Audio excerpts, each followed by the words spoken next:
Hari ini kita masuk di tema yang baru. Temanya tentang Roh Allah menjadikan pemenang.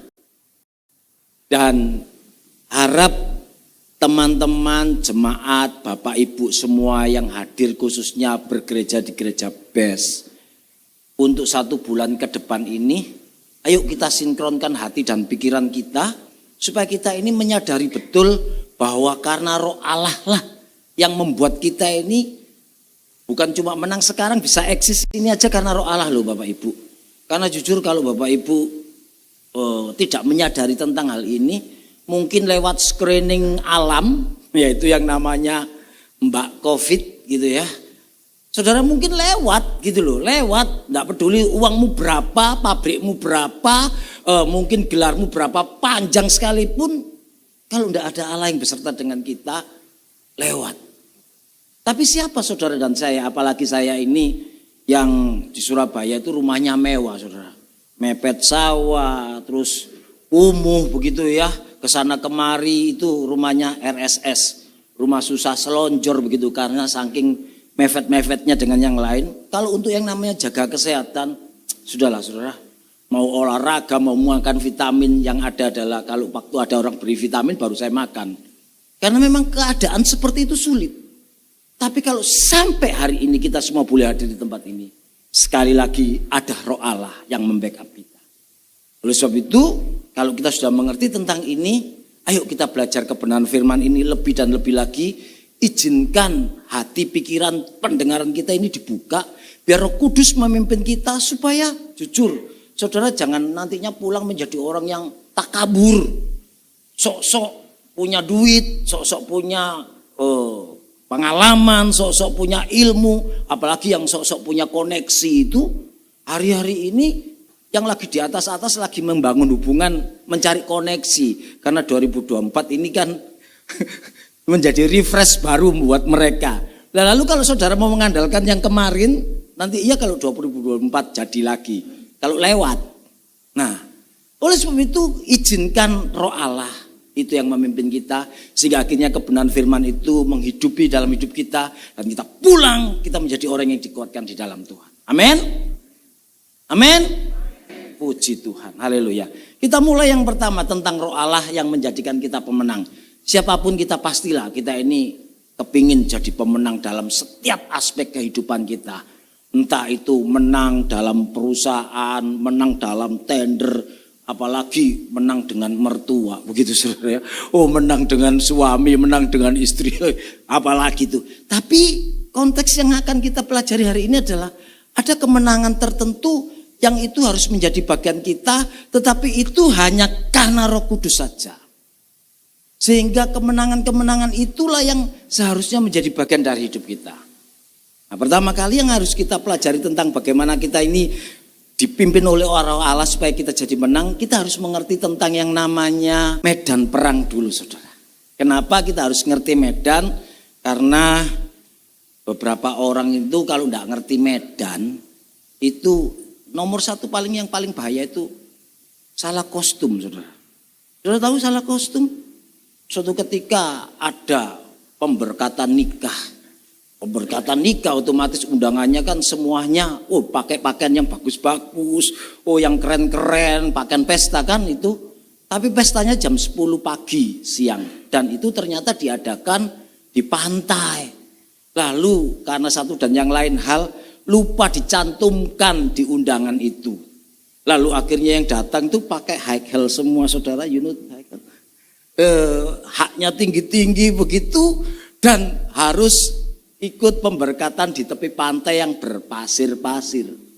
Dan akhirnya terjadilah bukan cuma pengantinnya yang berjalan pelan, pengunjung juga berjalan pelan.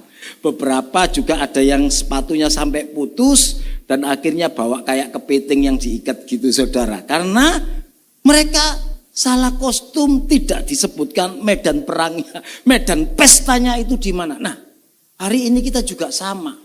Kalau kita mau memenangkan peperangan, kita harus tahu peperangan kita itu medannya seperti apa. Ketika kita siapkan kapal perang gitu banyak-banyak, ternyata perangnya di padang gurun. Tidak ada guna itu kapal.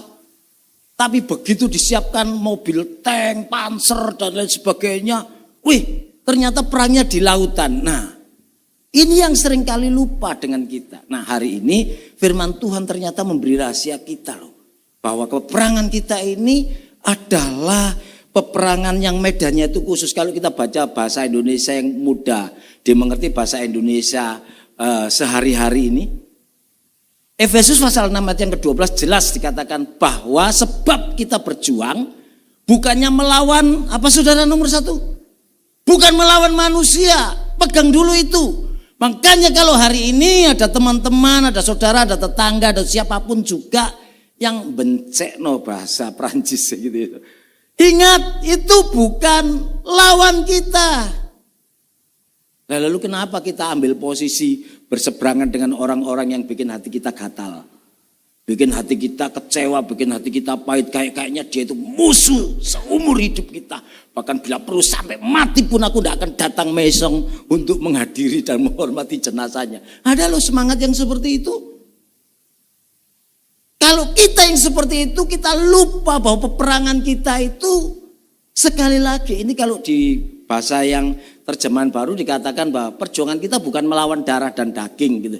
Mungkin darah dan daging, waduh Pak, kalau darah dan daging oke lah, darahnya tidak aku lawan, tapi namanya daging Pak. Ada daging sate kambing, ada daging soto Betawi, ada itu.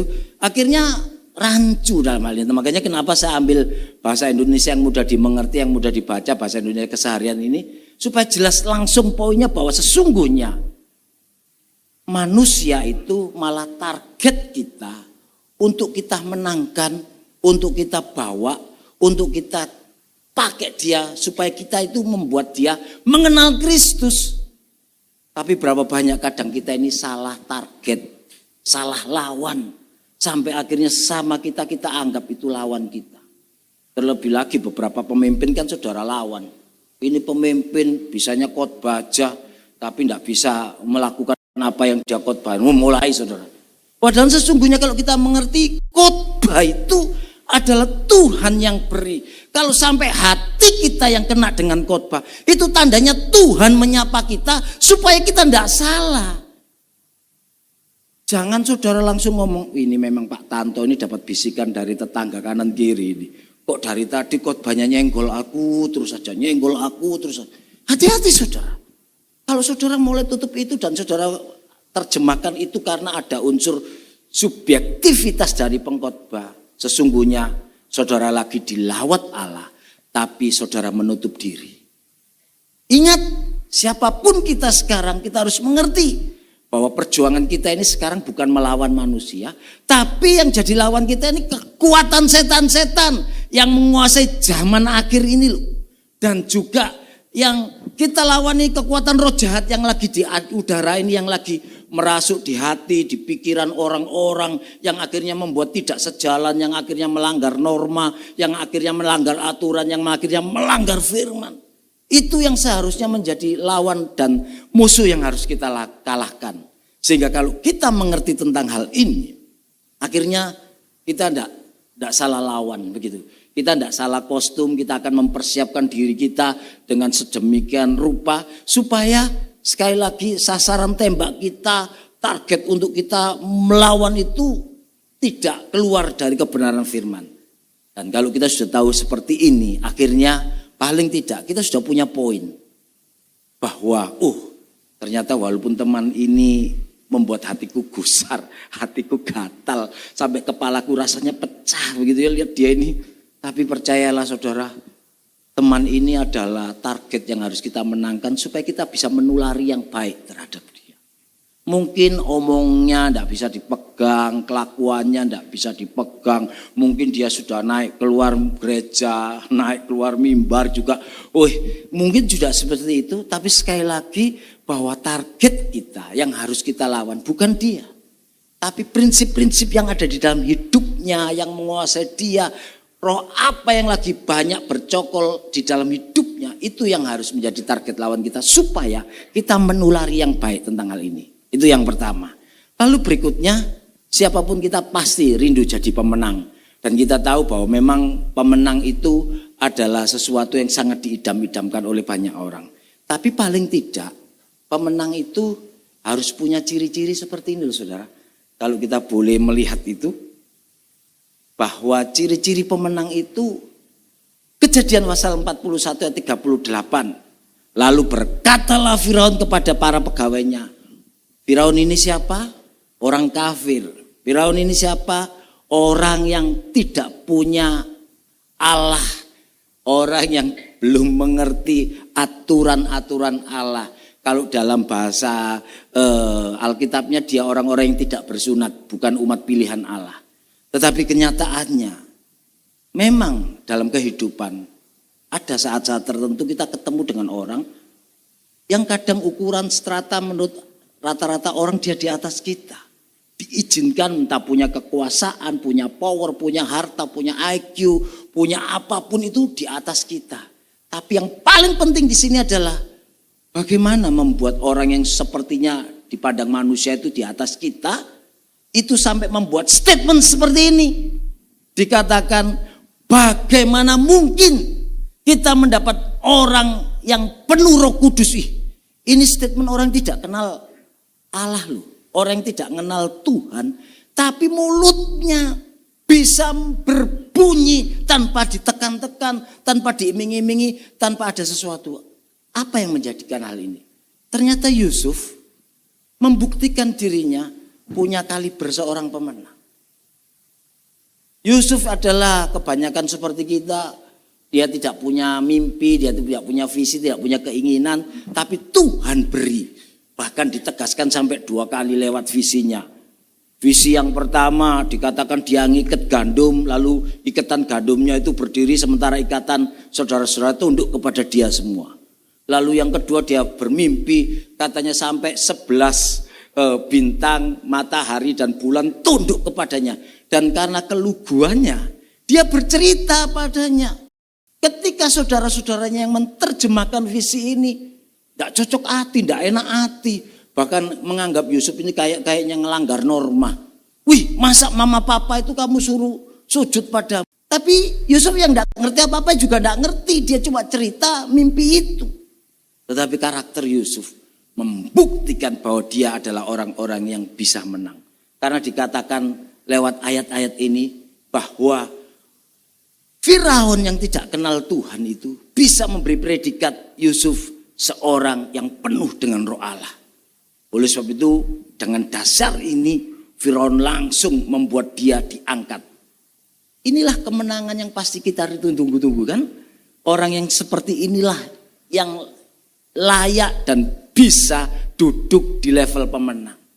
Ayo introspeksi dalam hidup kita yuk. Adakah tipikal-tipikal Yusuf ini menjadi bagian dari hidup kita? Salah satunya adalah karakter setia.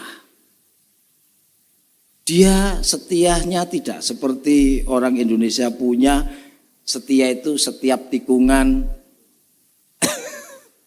Bayangkan setia itu artinya bahwa dipegangin apapun, dipasrahin apapun, ditugasin apapun, dia selesai dan tuntas. Bahkan orang dunia seperti Firaun pun bisa yakin memberikan urusannya, memberikan ketatanegaraannya kepada orang yang sekali Yusuf. Padahal kita tahu Yusuf ini diangkat backgroundnya dari penjara yang paling bawah. Karena itu tahanan-tahanan raja ada di sana. Artinya mungkin keadaan membuat kita terrepresif. Situasi membuat kita tidak dilihat orang. Tapi tetaplah kita ini setia. Tetaplah kita ini jangan mempergunakan kepercayaan dan kesempatan hanya untuk supaya kita ini nikmat sendiri. Karena saatnya akan Tuhan sendiri yang tentukan kapan kita menjadi orang yang berkemenangan di dalam Tuhan. Ketika saat itu tiba, bahkan penjara sekalipun tidak akan bisa menghambat orang yang sudah waktunya diangkat Tuhan. Hari ini saudara mau ngangkat dirimu sendiri? Mungkin bisa.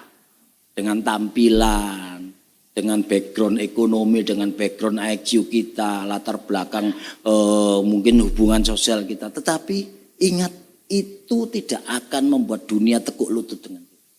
Tapi ketika Tuhan yang mengangkat Yusuf tanpa dia sadari, visinya terjadi. Sampai bapaknya ini menyuruh saudaranya, kamu datang ke Mesir sana untuk ambil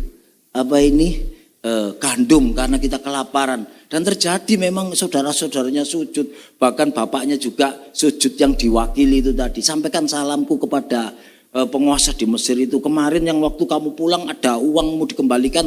Minta maaf ya, tapi ditambahi juga ini. Kembalikan loh uangmu. Bilang bapakmu sudah tua, tidak bisa ikut. Tapi bapakmu juga minta maaf kalau terjadi keteledoran ini. Bayangkan, visi itu terjadi hanya terhadap orang yang setia. Saya percaya Bapak Ibu setia di tempat ini karena minggu hari ini ada di tempat ini. Tapi kesetiaannya ada dua, saudara. Memang saudara dasarnya memang setia atau memang karena berkatnya belum datang. Karena kalau berkatnya datang, itu akan juga mengetes kesetiaan kita.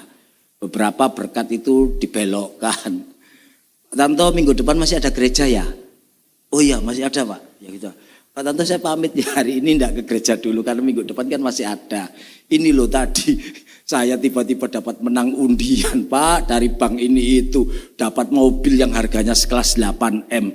Saya harus datang ke tempat itu dan test drive dulu mobilnya. Paling tidak ya healing-healing lah Pak dengan keluarga. Bukankah firman Tuhan ngomong selamatkanlah Yerusalemmu dulu kan begitu ya. Karena kenapa Bapak Ibu ada di tempat ini? Karena undiannya belum saudara terima. Itu yang bisa jawab saudara sendiri. Hari ini pun sama. Ayo tunggu waktunya Tuhan. Kalau memang waktunya Tuhan, tidak ada apapun yang bisa menghalangi.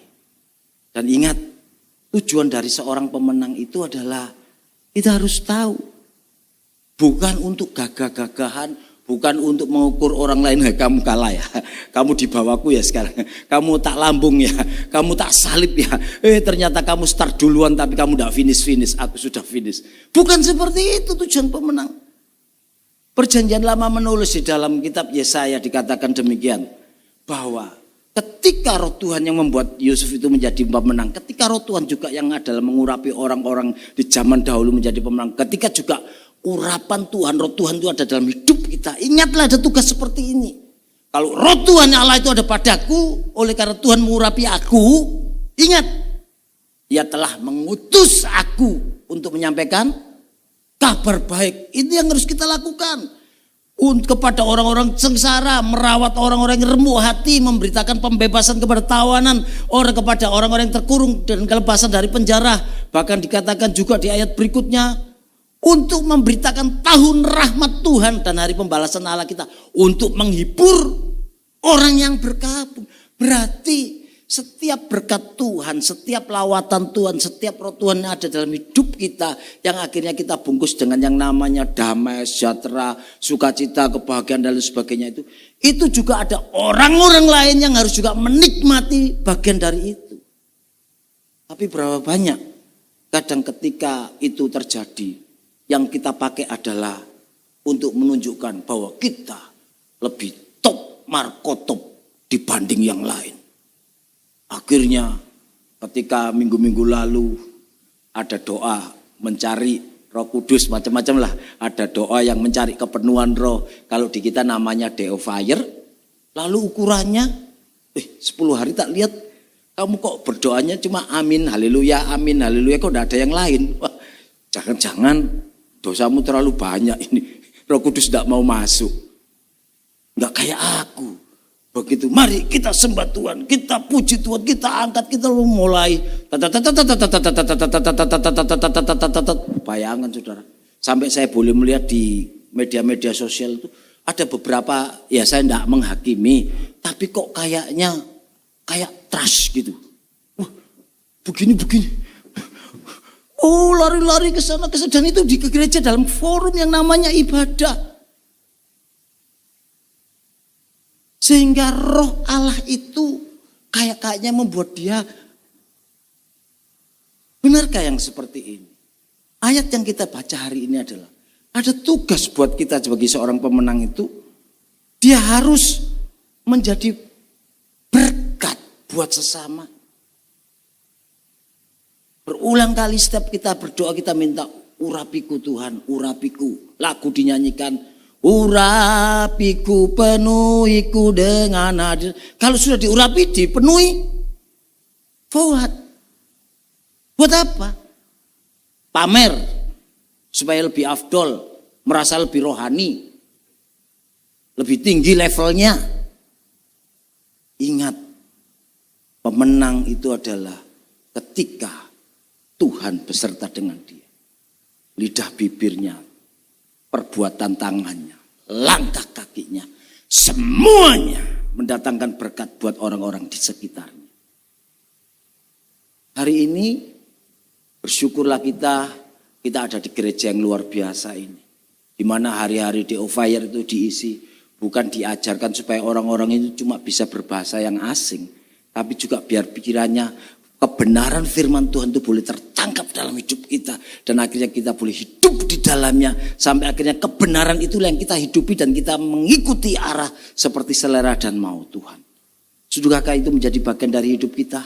Ketika urapan ada dalam diri kita. Ketika tipikal pemenang itu ada menjadi bagian kita. Dan jangan lupa, kita harus terus menyampaikan kabar baik kepada orang lain. Karena seringkali kalau untuk yang seperti ini, orang mulai ngomong, Pak saya ini belum pernah baca Alkitab dari Kejadian sampai Wahyu. Kalau ngomong tentang Yesus itu kok rasa-rasanya, sungguh ada gue Pak. Nanti dipikir fanatik lah, dipikir sok tahu lah. Saudara, kalau saudara datang ke CP sini, lalu tiba-tiba di food court situ ada makanan enak, dan tiba-tiba saudara boleh makan, bayar satu boleh bawa 2 orang gratis. Bayar satu bawa orang 2. Jadi tiganya bakar makan gratis, cuman bayar 1. Saya percaya saudara enggak usah disuruh. Enggak usah disuruh. Media sosialmu akan penuh dengan itu. Kamu akan dengan ringannya bercerita kepada sesamamu. Woi, datang ya ke CP. Kenapa? Ada apa? Itu loh. Makan 3 bayar 1. Enak. Enggak usah ngomong enak dulu. Yang penting 3 bayar 1. Sudahkah kita introspeksi diri kita. Bahwa di dalam Yesus Kristus Tuhan. Kita yang sudah menikmati berkat Tuhan. Kita yang sudah menikmati damai sejahtera Tuhan. Kita yang sudah menikmati semua kebaikan-kebaikan Tuhan. Kenapa kita berat bercerita tentang hal ini kepada sesama kita? Pertanyaannya saudara, makan yang 3 bayar 1. Toh tetap bayar kan saudara. Walaupun 3 tapi tetap bayar 1 kan. Enak pun belum tentu. Saudara pulang perut mules atau perut sakit juga belum tentu. Ya kan? Tapi saudara berani bercerita tentang hal ini. Hari ini adakah mental pemenang ada dalam hidup kita? Menceritakan kabar baik buat sesama kita. Jangan lagi cuma minta jiwa dikirim untuk masuk gereja. Karena firman dengan jelas menulis, tuwean itu banyak. Mintalah kepada Tuhan itu supaya kita ini punya hati mau menuai. Sehingga akhirnya ketika semangat mau menuai, semangat mau memberi peladan, semangat mau menyampaikan kabar baik ini, itu akan menjadi bagian dari hidup kita. Lalu ada teladan yang paling baik tentang bagaimana seharusnya pemenang yang ada itu. Tidak ada cara lain, teladan itu adalah